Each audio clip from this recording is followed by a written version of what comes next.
Namo tassa bhagavato arahato samma sambuddhassa. Namo tassa bhagavato arahato samma sambuddhassa. Namo tassa bhagavato arahato samma sambuddhassa. Aparutade sangamatassa tawara. Ye sodavanta pamunjantu satang.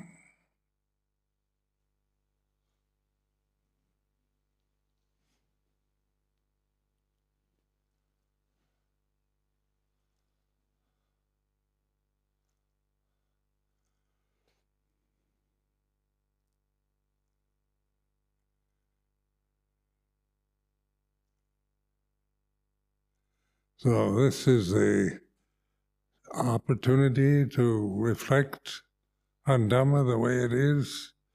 And this is in this tradition called Magga Puja Day, when 1,250 arhants assembled to pay respect to the Lord Buddha spontaneously. They didn't have internet, cell phones, or anything like that. Spontaneous recognition of enlightened master. So 1,250 arahants, I suppose you might consider that a lot of arahants. And how you define the word arahant. But it's one of the major celebration days in the Theravada tradition, when many of the disciples of various teachers assemble, pay respect to their teachers, their monks that they look to for Dhamma teaching.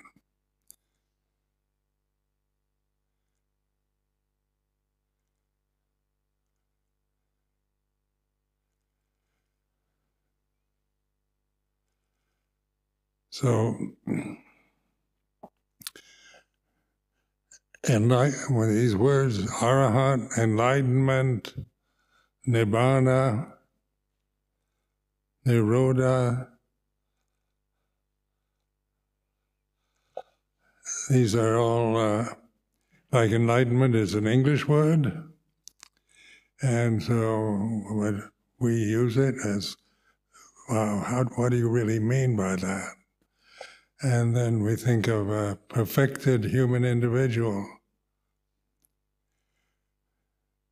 or somebody that's very wise, high up, and liberated from all delusions.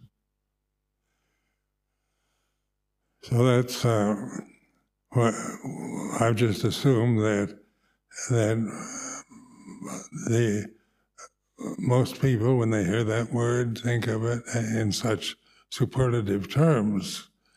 And then arahant is a Pali word, so that is the summum bonum of achievement as a meditator. You can't do better than become an arahant. And so the word itself becomes something very high up. And so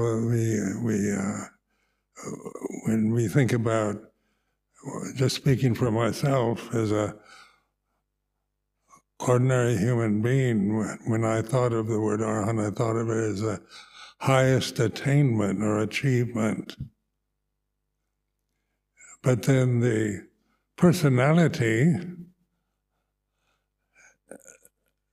that I would identify with, I was always seeing things in terms of far away, the bliss of nibbana, enlightenment, arahantship as something so high up, and that the personality never sees me as, I can't think of myself as a person that's enlightened or an arahant.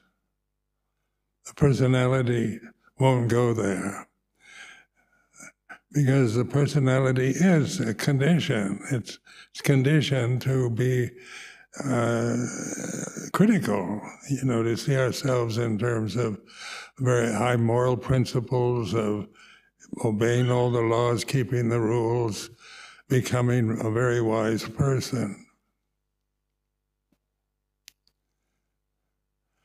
Nibbana is, because a sage in Thailand defined it once, or described it once as cooling off, which put it in more mundane terms, a cooling off. Like when you boil rice and you let it cool off, you're letting the rice attain nibbana. So that's an interesting reflection on the word itself, because as an attainment, you think, how does that apply to rice and temperature? And then as a person, the person thinks of attaining enlightenment to be one of the 1,250 arahants, to join the club, and that's, as a person, the personality, the sakya ditti, or the ego, unless it's very narcissistic. How many of you all have narcissistic egos thinking you're better than everyone else? But especially in Western civilization, where we're brought up to think of ourselves as sinners, as basically we've got to please a deity, a supreme deity of some sort, and if we don't please that deity, we have to suffer for our sins. So this is, whether you're Christian or Jewish or atheist, this is very much the general cultural condition that pervades the Western culture.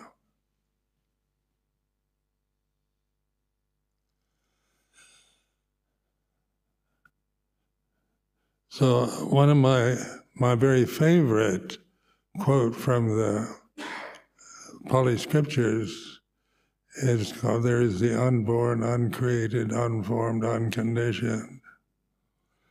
And if there was not the unborn, uncreated, unformed, unconditioned, there would be no escape from the born, the created, the formed, the conditioned. So this, to me, resonated a lot, because I realized that my personality is born, created, formed, and conditioned. I realized years ago that my body was born, created, formed, and conditioned. And then I thought, and how can you perfect a human body? Just as you try to be on a special diet and take vitamins and protein and exercise and go to all the extreme measures to maintain physical health, it still gets old and subject to illness and death. So then the unborn, now this is a statement of certainty. When the Buddha says ati bhikkhave, he said, bhikkhus, there is the unborn, uncreated, unformed, unconditioned. Now that's a statement, not a theory. It's not a metaphysical theory. He didn't say, I think there's something called the unborn, uncreated, unformed, unconditioned. It's very certain. Ati bhikkhave, there is the unborn, uncreated, unformed, unconditioned. And if there was not, there'd be no escape from these changing conditions, from the born, the created, the formed, the conditioned. Now this is, I even have a calligraphic painting in my kuti of this teaching, because I always like to reflect on it. It's in the Nibbana Sutta.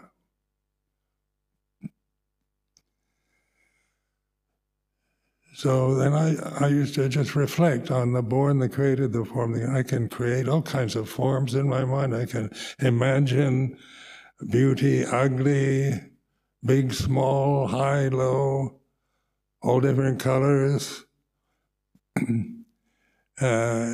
So the born, the created, the form, the conditioned is very much the thinking mind, because that's what it does, isn't it?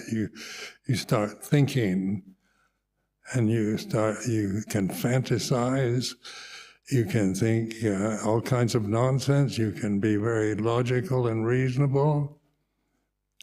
But thinking is born, created, and formed and conditioned, thinking itself. So when I reflected on this, I thought, I can't trust thinking, because it is something that is very impermanent and created. It's not the unborn. It's not enlightenment. It's not something that is absolute reality.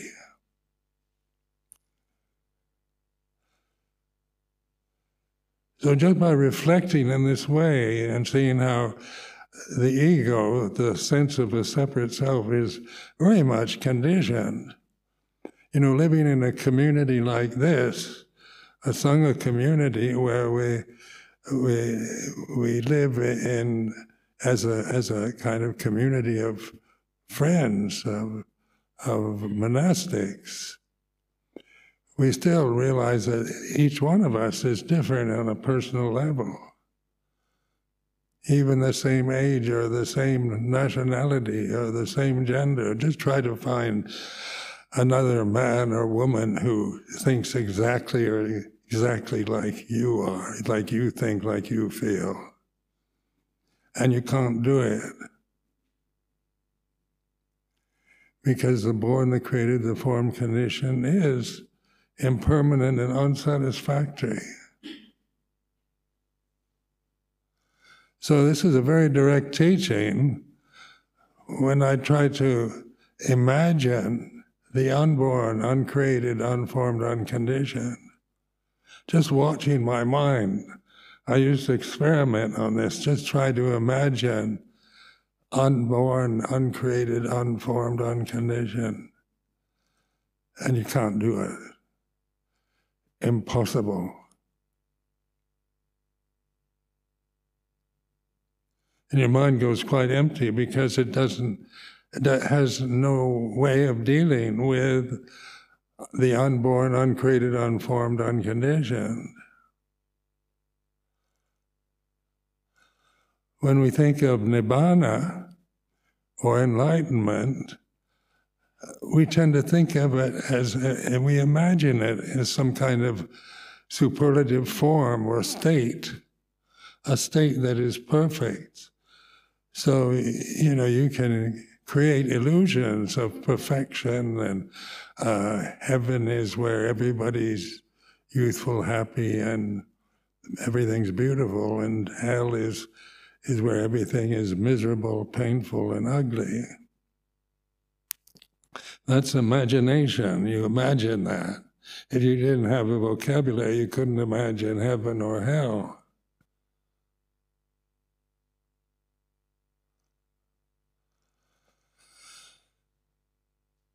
So, just trying to make an image, a fantasy image or some kind of abstract image, or with my thinking mind about Nibbana, about the unborn, I can't do it. Because this is just to prove the limitation of words, language. They're meant for forms, for the born, the created, the form, the conditioned. And they're very good at that. We intellectually, we can be very reasonable on the thinking mind. We can be very logical and reasonable, using thought in patterns that are logical, make sense. Or we can think in mad states where the mind just imagines anything, the fear, the paranoia, the anxiety that is not rational. So when we think of fear and monsters and alien forces and ghosts and devils, that's all created imagery of what we don't want and don't like.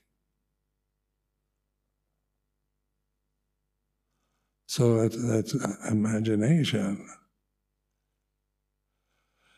But try to imagine, put any of the qualities of heaven or hell into the unborn, uncreated, and try to imagine it. You can't do it. But with the unborn, uncreated, unformed, unconditioned, there's still conscious awareness. You don't just blank out into a zombie. You're fully here and now.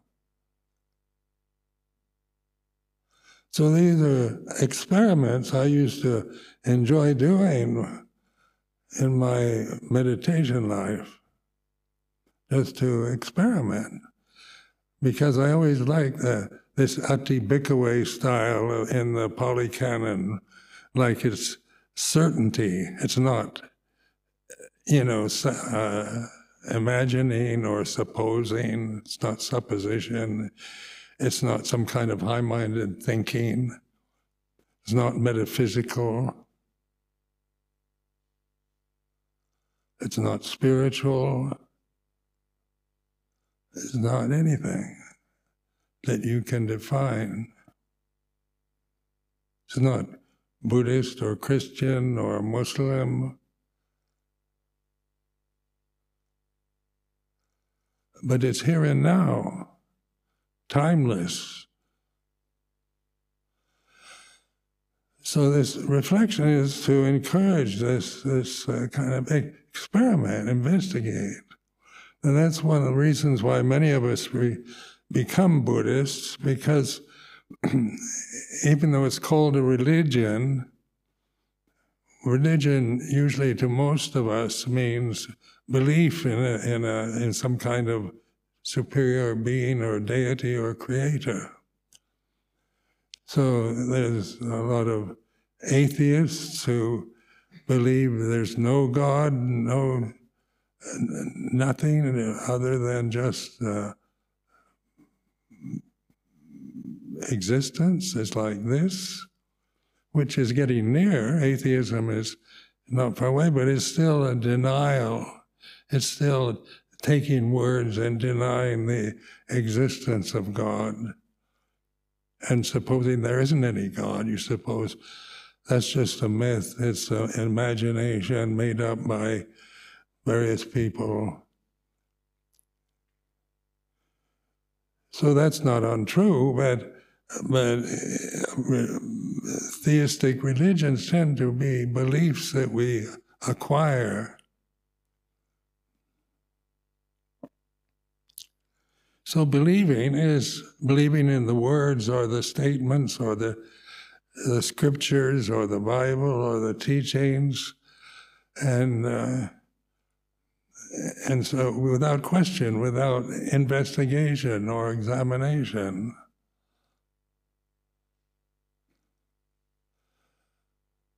But then, can you equate God to the unborn, uncreated, unformed, unconditioned? Because I've begun to realize that religions are actually, all of them, pointing toward that, towards the unborn, uncreated, unformed, unconditioned.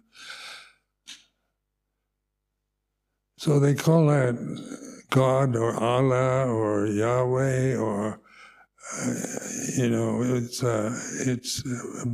they want to name it and believe it is a form, like a superlative form that created everything, and then we give it attributes like love and compassion.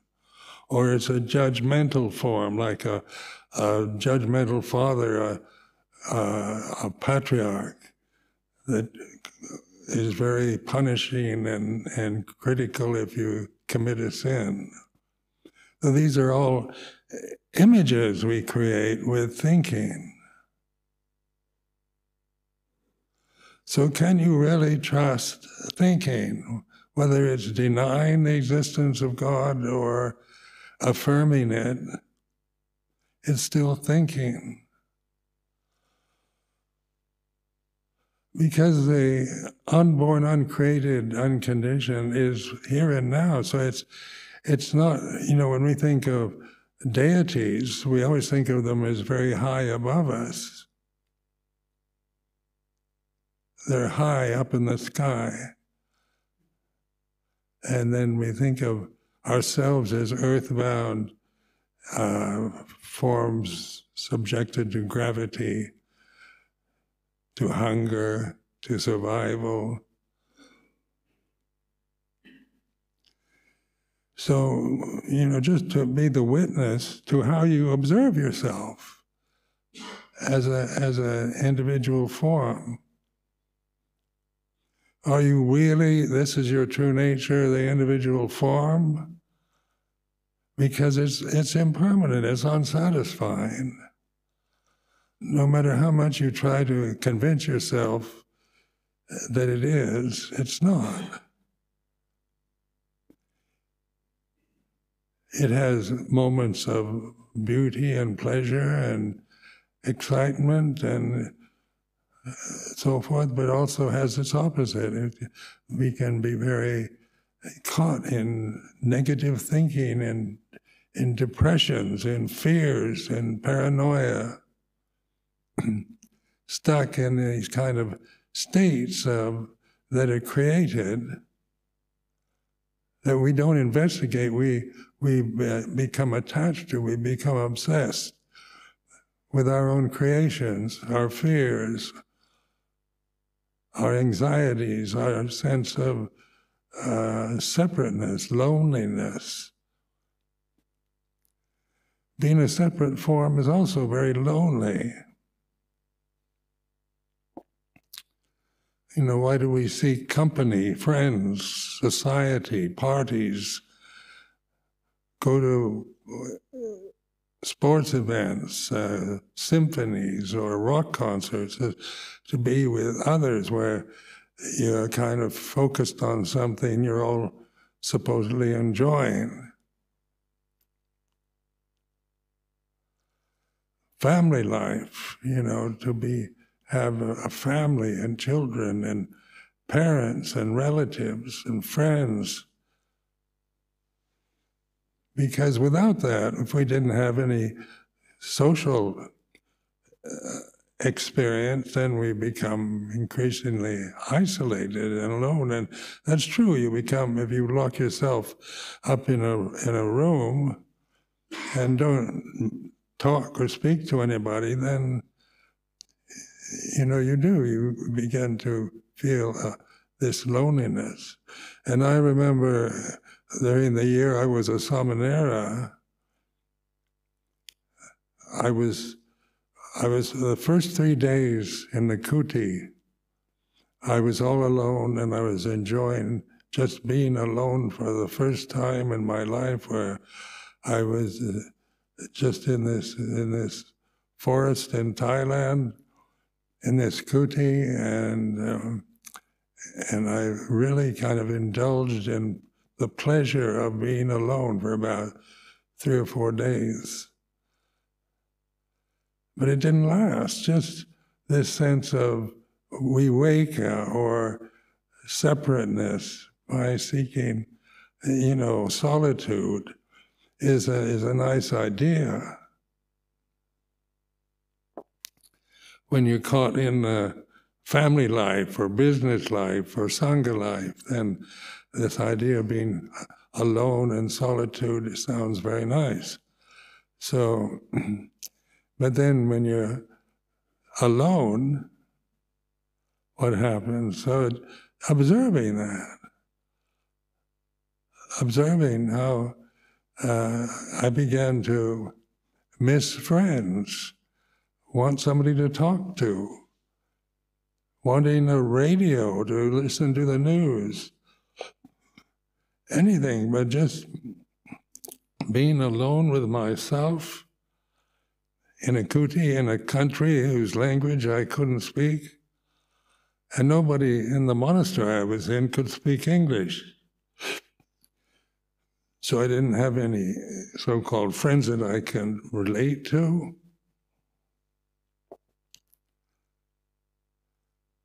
And how do you feel? How would I feel? So I became aware of that, of how lonely I felt. And how boring it is to be alone with nothing to do.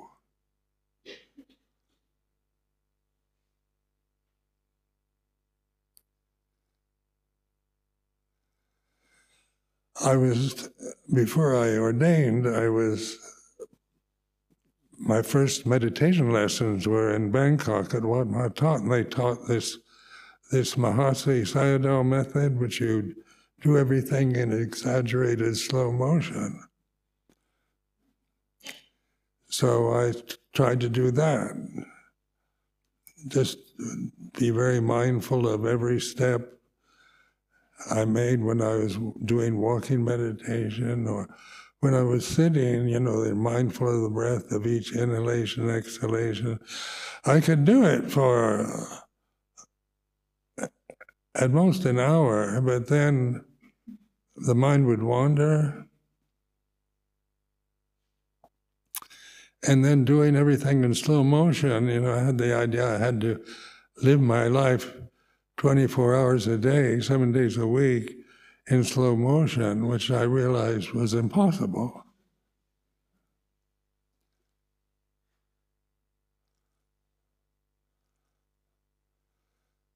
Also, a lot of repressed emotions started arising.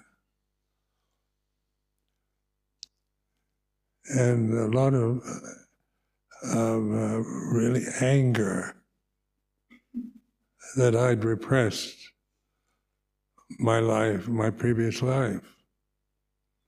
And so I tried to suppress it through concentrating on my breath, anapanasati, and just trying to ignore it. But eventually, it just became utterly impossible to just suppress 31, 32 years of repressed anger. And as a person, I didn't want to be angry. I wanted to be kind, and I thought being a samanera, a Buddhist monk in Thailand, being full of compassion, loving kindness, was the ideal I had, what I wanted to be like. And instead, I'm here in this kuti, this meditation hut, feeling angry over nothing, because nobody was making me angry. It wasn't because there were people treating me badly. It was just having to remember things, being impatient with memories and unpleasant memories that I'd keep trying to suppress, trying to get samadhi, trying to concentrate on an object where I could suppress my emotions, unwanted emotions.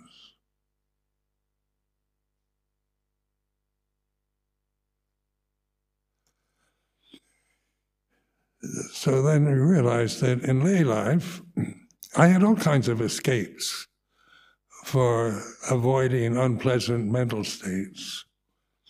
I used to indulge in cigarette smoking. I liked smoking. I liked alcohol. and all kinds of, and I read a lot of books. I was a bookworm. I had friends, go to parties, go on adventures, have romantic affairs, all kinds of things that I could, find exciting or interesting for a short while. But how many interesting books can you read? How many love affairs can you have without them become boring? How many parties can you attend without getting bored with them?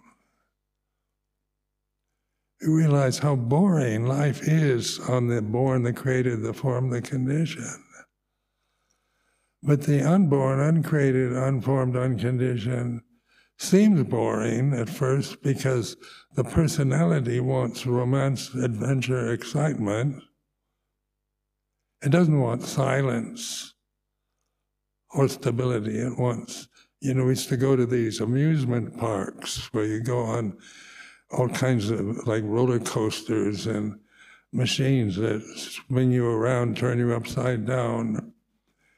As a child, I used to love to go to these amusement parks. It's exciting to go on a roller coaster. So excitement is, but how long can that last? How can you sustain that kind of excitement, or you have to you don't want to keep repeating the same experience over and over because it becomes boring.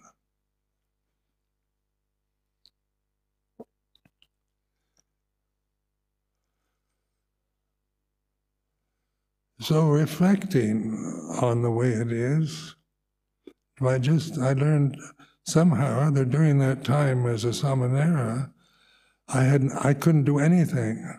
There was a Thai samanera that would bring me a meal every day. That was something I lived for, to get the meal every day.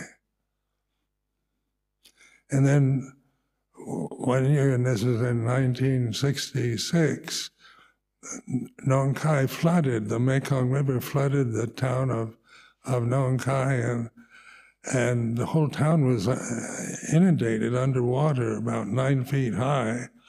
And what I was living at was on a hillock outside the town, so the townspeople had congregated outside my kuti, the refugees from the town. And that day I didn't get any food, so I was looking at what are these people doing outside my kuti, and then I kept waiting for the time when the samanera would bring food, and it didn't come. And I had all kinds of mental states of anxiety, how am I, what to do. So this is like, I learned to just sit and observe. I would sit for hours and just observe. And that's what I encourage you all to learn to do, to appreciate. It's to sit with boredom, impatience, with unpleasant, unwanted mental states, and watch them, be the witness. You can witness them. They are what they are, whether they're pleasant or unpleasant, they come and go. And then the pleasant mental states you want to hold on to. You'd like to sustain. In the first few years of monastic life, when I was training with Luang Por Chah, I used to be so bored sitting there without listening to Luang Por Chah speaking Thai, which I didn't understand, and suddenly just become so bored, wanting to leave. Just listening to somebody talking and wishing they'd shut up and stop talking and let me go. So these kind of mental states, witnessing to them. And this was according to Ajahn Chah's encouragement. He knew I couldn't understand what was going on. He spoke in a dialect of Lao language.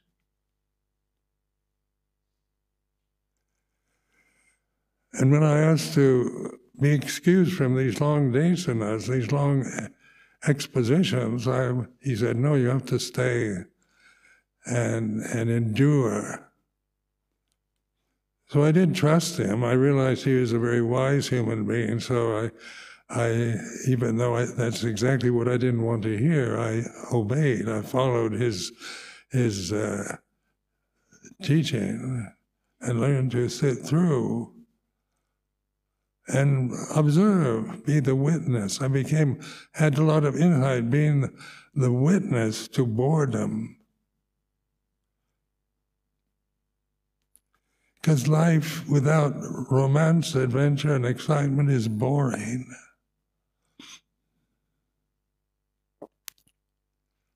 The same thing every day, the same routine every day. Even for lay life, just the same boring routine of getting up, preparing breakfast, washing the dishes, going to work, riding on the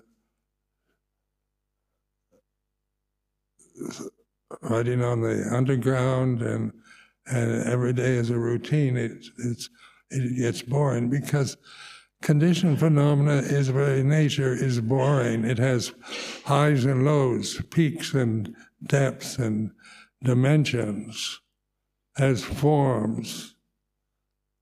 And those forms are unstable. They have no permanent stability to sustain themselves.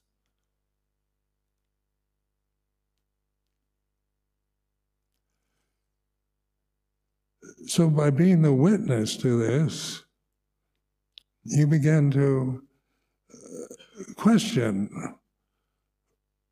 who is this witness? If I can witness boredom, is the witness bored?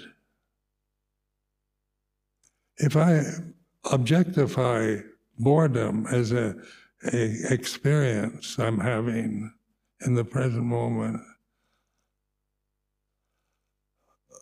is the witness bored, or is that a mental state that arises according to conditions? And so by investigating this and questioning, is this witness, is it bored, or does it get angry, or is it happy or miserable? When there's just this observing witness, the Puto, the Buddha, observing Dhamma the way it is, then, I began to see how, when I think of it, I'm so bored, I can't stand this, I want out, I could witness that. Just by intentionally thinking it. So I intentionally think, I'm bored, I want to leave. And I realized that the words themselves, were very impermanent and were created by me, who identified with my thinking mind. I strongly identified with my thinking abilities,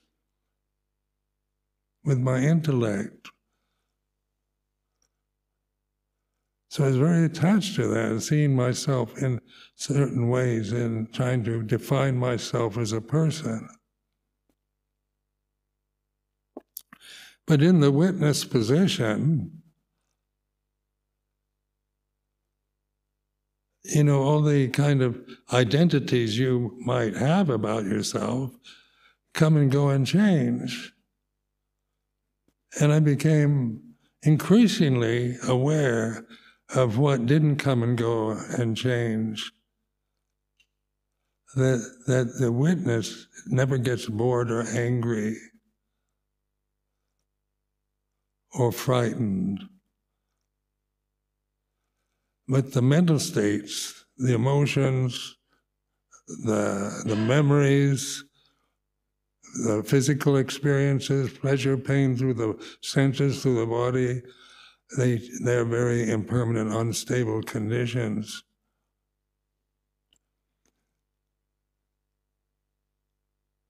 But is the witness, is it unstable?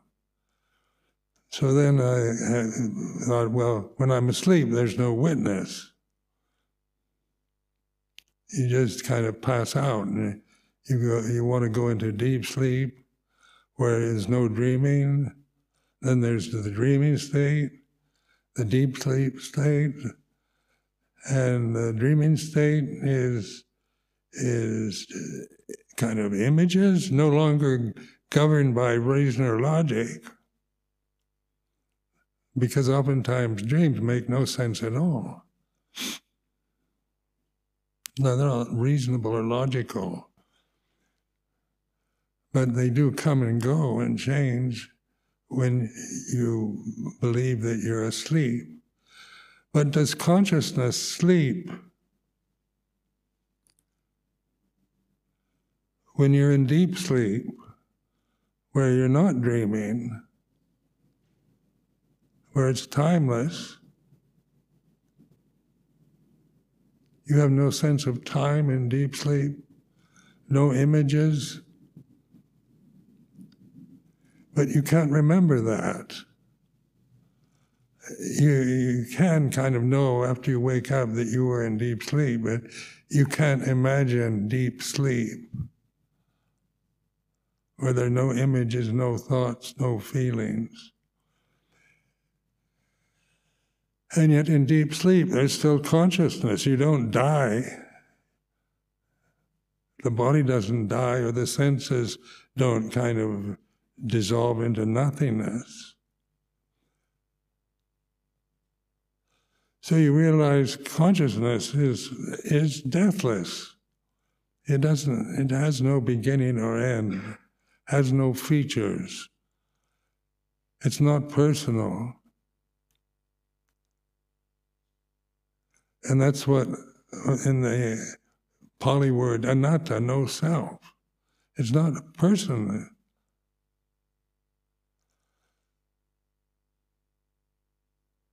But it's where you realize nibbana, realize enlightenment. Within the limited form that you identify with, you begin to let go of these identifications. You don't get rid of them. You're not trying to destroy anything, but you're kind of learning that what you're not. You're not the forms. You're not the senses. You're not the thoughts. You're not the memories. You're not the personality. You're not a man or woman.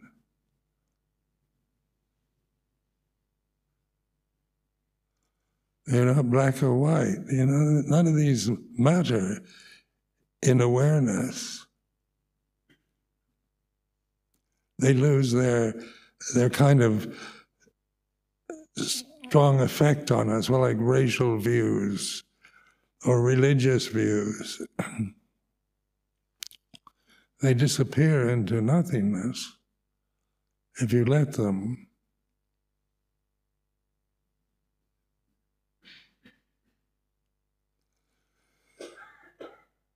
But what doesn't disappear, and in this form, we're experiencing consciousness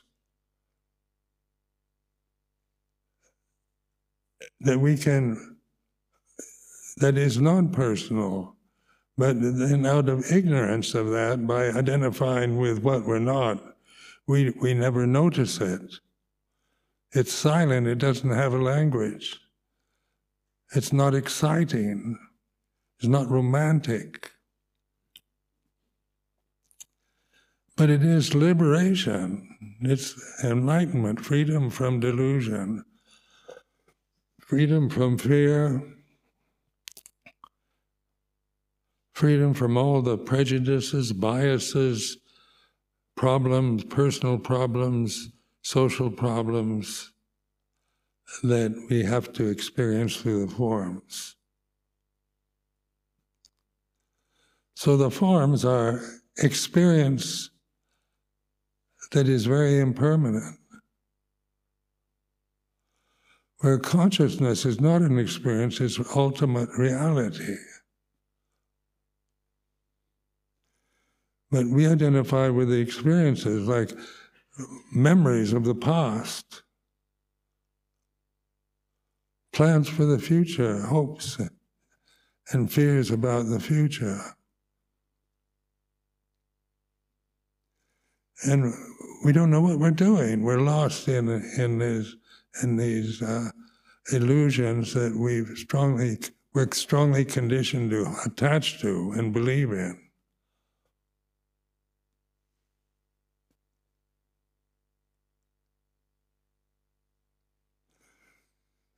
So the Buddha Dhamma is it really a religion? Or one definition of the Latin word religio it really means not a belief in something, but a connection to ultimate reality, to God or Nibbana, or whatever name you want to give it.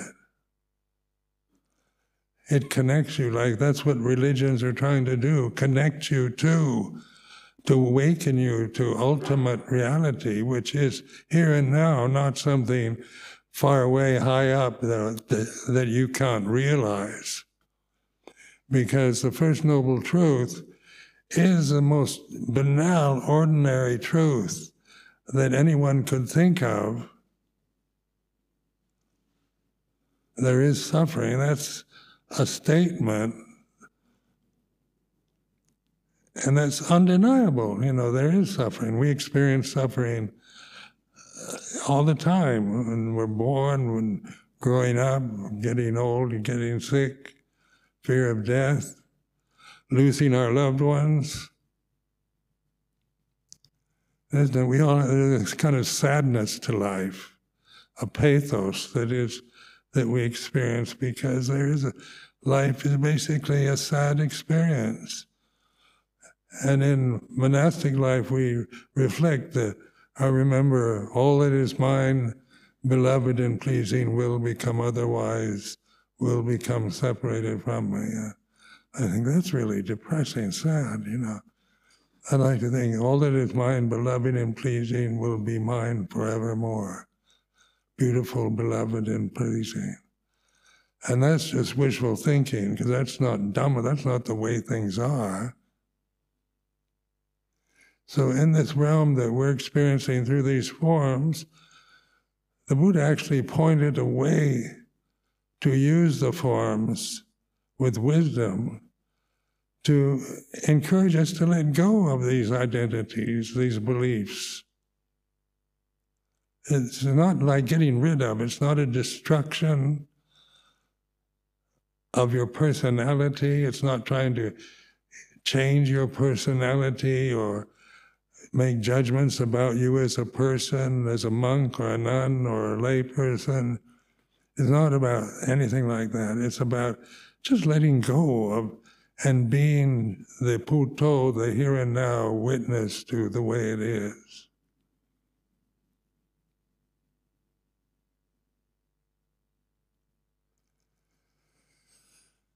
So the Buddha, after his enlightenment, he said to his 5 friends in Saranat, when he gave his first sermon, he said, there is suffering.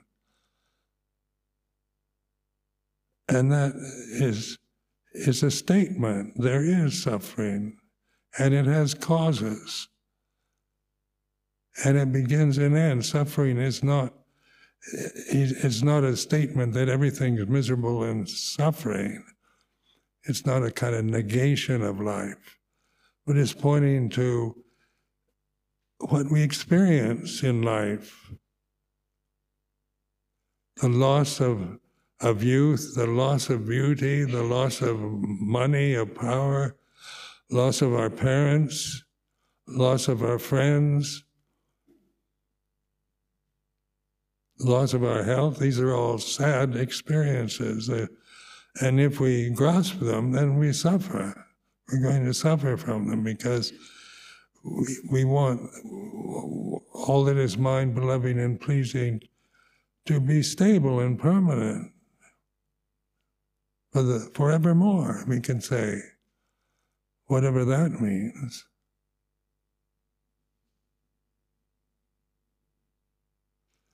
So patient endurance is an absolute necessity, a condition sine qua non for this life, to be able to just patiently be the witness, endure through boredom or miserable states or doubts or fears. That's where you gain the wisdom.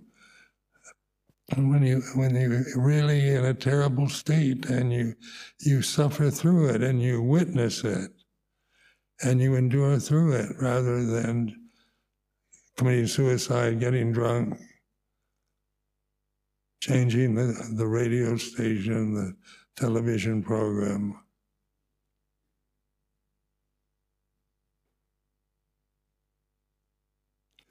So the Four Noble Truths, the statement, there's suffering, there's the causes.